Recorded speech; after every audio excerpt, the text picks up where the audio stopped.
गीता भगवान की है। सीधे हमारे चलिए आप देखिए, कल हमने आपको 13वां अध्याय पढ़कर आज आगे का अध्याय पढ़कर सुनाएंगे।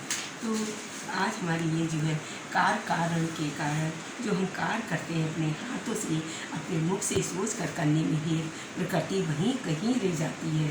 और जैसे जीवात्मा सुख दुखों के कंपन से अर्थात भोगने ही कहा जाता है।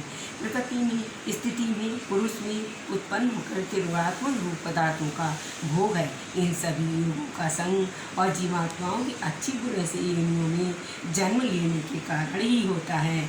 इसीलिए हे अर्जुन, इस देह स्थिति में परमात्मा वास्तव में परमात्मा हुई है।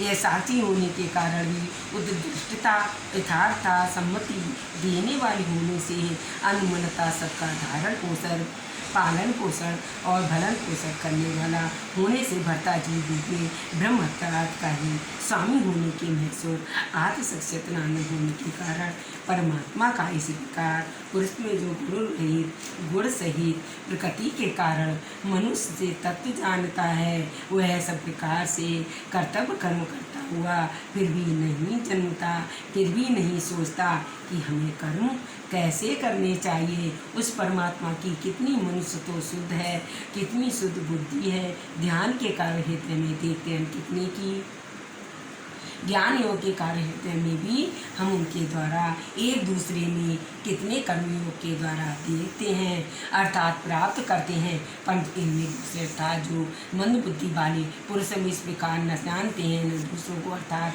तत्व के जानने वाले पुरुष में सुनकर मृत्यु और रूप में संसार सागर में संदेह करने पर जाने जाते हैं। हे अर्जुन, हे पार्थ, ये पात्र जितने भी स्वयंवर हैं, जगम प्राणी उत्पन्न प्राणी होते हैं, उन सबको तू चेत में संयोग की तुम जान।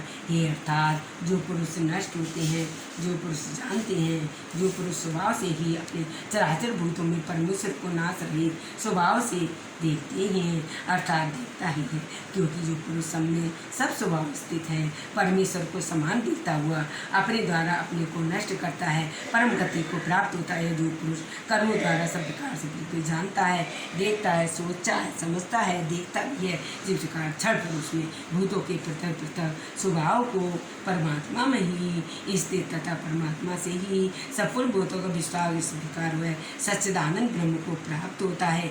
हे अर्जुन, हे पार्थ, अनाथ होने पर भी निगुण होने से भी अविनाशी परमात्मा शरीर में स्थिति होने पर भी वास्तव में न तो कुछ करता है, न रखता है, न मरता है, न जीवन तत्व है। इसी प्रकार से जिस प्रकार सर्वव्यापक प्रकाश सूक्ष्म होने के कारण भी इस प्रकार से जो मनुष्य अपने ही लिप्त हो जाता है, वैसी देह में सर्वजीव आत्मनिगुण सगुण होने के कारण भी देह में स्थित हो। हे अर्जुन, हे पार्थ, जिस प्रकार एक ही सूर्य एक ही चंद्रमा ब्रह्मांड को प्रकाशित करता है, उसी प्रकार से ही आत्मा संपूर्ण देह को प्रकाशित करता है। इस प्रकार से क्षेत्र और क्षेत्रज्ञ के भेद को तथा कार को तो भली प्रकार से जान और प्रकृति के मुक्त होने का जो पुरुष ज्ञान नेत्रों द्वारा तत्व जानते हैं, वे महात्मा जन परमात्मा को प्राप्त होते हैं। इसी प्रकार से तत्वद्वितीय श्रीमद् गीता भागवते निषदु तत्सु ब्रह्म विद्यायाम योग शास्त्रे श्री कृष्णा अर्जुन संवादे क्षेत्रे विभागे योगो नाम त्रयोदशाध्याय। आज हमने आपको 13वां अध्याय का दुआ पढ़कर समाप्त हुआ है।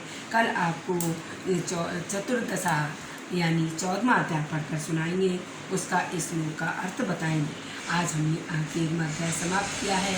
अगर ये हमारे श्रीमद् गीता पढ़ने का आपको तरीका अच्छा लगे, स्वस्थ लगे, तो आप हमारे चैनल को लाइक करें और मेरे चैनल को जाए।